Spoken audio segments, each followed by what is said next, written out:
Hi friends, welcome to my Salvakhabeer channel. இன்னைக்கு நம்ம சேனல்ல நாம பார்க்க போறது ஒரு சூப்பர் டேஸ்டியான அண்ட் சிம்பிளான ஒரு பன்னீர் பிரியாணி தாங்க பார்க்க போறோம். ரொம்ப டேஸ்டியா இருந்துச்சு. சோ வாங்க இந்த டேஸ்டியான பன்னீர் பிரியாணி எப்படி பண்றதுங்கிறது பார்க்கலாம்.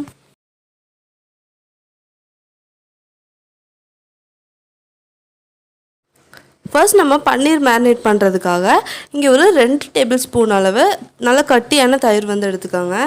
இதில் 1 டீஸ்பூன் அளவு Kashmiri red chilli powder add பண்ணுறேன். 1/2 டீஸ்பூன் அளவு கரம் மசாலா ஆட் பண்ணுறேன். அடுத்ததாக கொஞ்சமாக மஞ்சள் தூள், அடுத்ததாக கொஞ்சமாக கஸ்தூரி மேத்தி வந்து எடுத்திருக்கேன். இது வந்து நல்லா ஃப்ரை பண்ணி எடுத்து வச்ச கஸ்தூரி மேத்தி, ட்ரை ஃப்ரை பண்ணிவிட்டு இந்த மாதிரி நல்லா பொடிச்சிட்டு இதில் ஆட் பண்ணிக்கலாம். அப்படி உங்ககிட்ட கஸ்தூரி மேத்தி இல்லை அப்படின்னா இதில் கொஞ்சமாக வந்து கொத்தமல்லி எல்லாம் ஆட் பண்ணிக்கோங்க.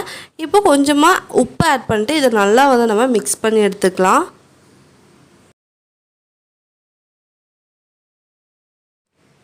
பாருங்கள், இந்த மாதிரி நம்ம பன்னீர் மேரினேஷன் வந்து நம்ம ரெடி பண்ணி எடுத்தாச்சு. இங்கே பார்த்தீங்கன்னா நான் பன்னீர் வந்து க்யூப்ஸாக வந்து கட் பண்ணி எடுத்திருக்கேன். இதில் நம்ம ரெடி பண்ண மேரினேஷன் வந்து நம்ம போட்டுக்கலாம். எல்லாம் போட்டுட்டு இதை நல்லா வந்து நம்ம மிக்ஸ் பண்ணி விட்டுடலாம். இது வந்து நீங்கள் பிரியாணி செய்கிறதுக்கு முன்னாடியே ரெடி பண்ணி வச்சிட்டிங்கன்னா கொஞ்ச நேரத்தில் இது வந்து நல்லா மேரினேட் ஆயிரும். இல்லை 1 ஹவர் முன்னாடியே நீங்கள் மேரினேட் பண்ணி வைக்கிறதா இருந்தாலும் நல்லது தான். ஸோ எல்லா பன்னீர்லேயும் நம்மளோட மேரினேஷன் நல்லா படுற மாதிரி நல்லா வந்து மிக்ஸ் பண்ணி விட்டுக்கோங்க. இப்போ நம்மளோட பன்னீர் மேரினேட் பண்ணி ரெடியாக இருக்குது. அடுத்தது ஒரு குக்கர் வச்சுக்கலாம். அதில் ஒரு 2 டேபிள்ஸ்பூன் அளவு எண்ணெய் சூடு பண்ணிக்கலாம். 1 டீஸ்பூன் அளவு நெய் ஆட் பண்ணுறேன்.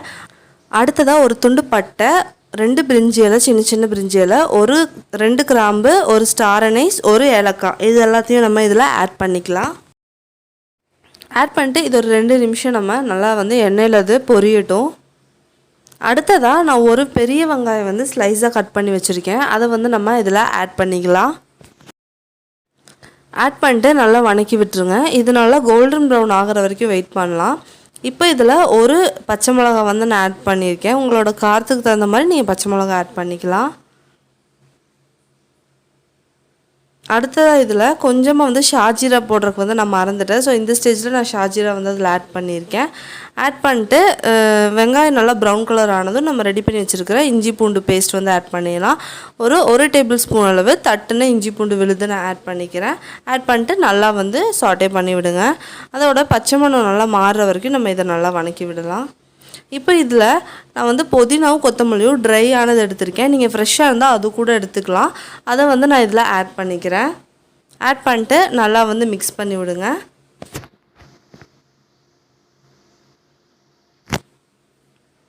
ஒரு 2 மினிட்ஸ் ஆட் பண்ண அப்புறமா 2 மீடியம் சைஸ் தக்காளி வந்து நான் கட் பண்ணி வச்சுருக்கேன். அதை வந்து நான் இதில் ஆட் பண்ணிக்கிறேன். நல்ல பெரிய சைஸ் தக்காளியாக இருந்தால் ஒரு தக்காளி நீங்கள் ஆட் பண்ணால் போதும். ஆட் பண்ணிட்டு நல்லா வந்து இதை வணக்கி விட்டுக்கலாம். அடுத்ததாக தக்காளி வதங்கிறதுக்காக கொஞ்சமாக உப்பு ஆட் பண்ணிக்கலாம். இதில் நம்ம மசாலாஸும் வந்து தொடர்ந்து ஆட் பண்ண போகிறோம். ஸோ ஃபஸ்ட்டு வந்து தக்காளி ஓரளவுக்கு வணங்குற வரைக்கும் நம்ம நல்லா வந்து வணக்கி விட்டுட்டே இருக்கலாம். தக்காளி இந்தளவுக்கு வணங்கின அப்புறமா இதில் 1 டீஸ்பூன் அளவு கரம் மசாலா நம்ம ஆட் பண்ணிக்கலாம். 2 டீஸ்பூன் அளவு மல்லி தூள் வந்து நம்ம ஆட் பண்ணிக்கலாம்.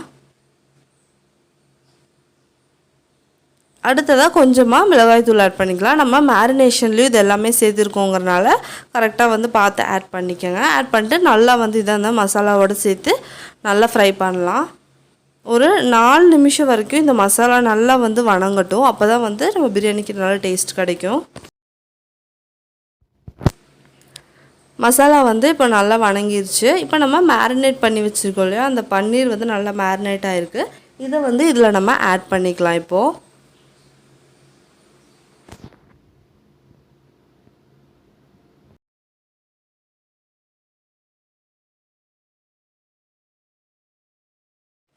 இப்போது நம்ம பன்னீரெல்லாம் ஆட் பண்ணியாச்சு. இதை வந்து அந்த மசாலாவோட நம்ம நல்லா வந்து சாட்டே பண்ணி விட்டுடலாம்.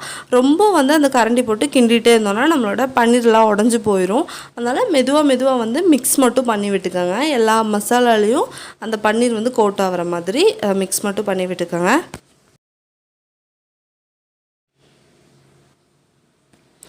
பாருங்கள், மசாலாலாம் நல்லா வந்து பன்னீரில் பட்டுருச்சு. இந்த டைமில் இன்னும் கொஞ்சமாக வந்து கசூரி மேத்தி நான் வந்து க்ரஷ் பண்ணி எடுத்துருக்கேன். அதுவும் வந்து நம்ம ஆட் பண்ணிக்கலாம். ஆட் பண்ணிட்டு இதையும் வந்து நல்லா வந்து சாட்டே பண்ணி விட்டுடலாம். இப்போது நான் வந்து மேக்ஸிமம் எல்லா பன்னீர் ரெசிபிலையுமே வந்து இந்த கசூரி மேத்தி வந்து ஆட் பண்ணுவேன். நல்ல ஒரு டேஸ்ட் இருக்கும். கசூரி மேத்திக்கும் அந்த பன்னீர் இதுக்கும் வந்து நல்ல டேஸ்ட் இருக்கும். ஏதாவது ஒரு டிஷ் பண்ணும்போது அப்படி கசூரி மேத்தி ஆட் பண்ணல அப்படின்னா என்னமோ எனக்கு மிஸ் ஆகிற மாதிரியே இருக்கும் அந்த பன்னீர் ரெசிப்பியில் மட்டும். ஸோ கண்டிப்பாக பன்னீர் எதாவது பண்ணுறீங்க அப்படின்னா கசூரி மேத்தி யூஸ் பண்ணி கண்டிப்பாக வந்து பண்ணி பாருங்கள். நல்ல ஒரு டேஸ்ட் வந்து கொடுக்கும். இப்போ நம்மளோட மசாலா எல்லாமே மிக்ஸ் ஆகி நல்லா சூப்பராக வந்து ரெடி ஆயிடுச்சு பாருங்கள். இப்போ நம்ம ரைஸ் வந்து இதில் ஆட் பண்ணிக்கலாம். ஒரு 2 மினிட்ஸ் இது நல்லா சால்ட் ஆன அப்புறமா இப்போ வந்து பாஸ்மதி ரைஸ் வந்து ஒரு 10 மினிட்ஸ் நான் தண்ணியில் வந்து ஊற வச்சுருந்தேன். அதை வந்து நான் இதில் இப்போ ஆட் பண்ணிக்கிறேன். இப்போது அரிசி ஆட் பண்ண அப்புறமா நம்ம நல்லா வந்து இதை மிக்ஸ் பண்ணி விடலாம்.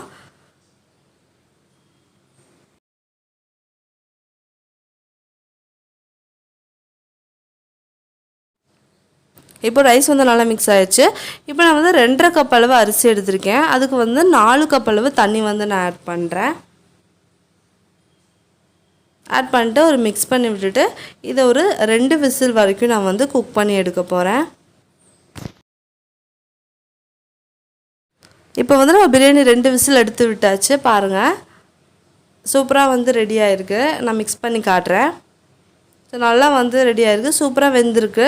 குழஞ்சி போல் பன்னீரும் வந்துட்டு அப்படியே நல்லா சூப்பராக இருக்குது. ஸோ ரொம்ப டேஸ்டியான ஒரு பன்னீர் பிரியாணி. ரொம்ப ஈஸியாகவும் பண்ணிட்டோம். கண்டிப்பாக வீட்டில் ட்ரை பண்ணி பாருங்கள். இதே மாதிரி ட்ரை பண்ணி பார்த்துட்டு உங்களுக்கு எப்படி வந்துச்சுங்கிறத எனக்கு கமெண்ட் செக்ஷனில் மறக்காமல் வந்துட்டு ஃபீட்பேக் கொடுங்க. இந்த வீடியோ உங்களுக்கு பிடிச்சிருந்தா கண்டிப்பாக நம்ம சேனலுக்கு லைக் பண்ணுங்கள், ஷேர் பண்ணுங்கள், சப்ஸ்கிரைப் பண்ணுங்கள். இன்னொரு சூப்பரான ரெசிபி வீடியோவோட உங்களை வந்து நான் மீட் பண்ணுறேன். until then take care, bye bye, thank you.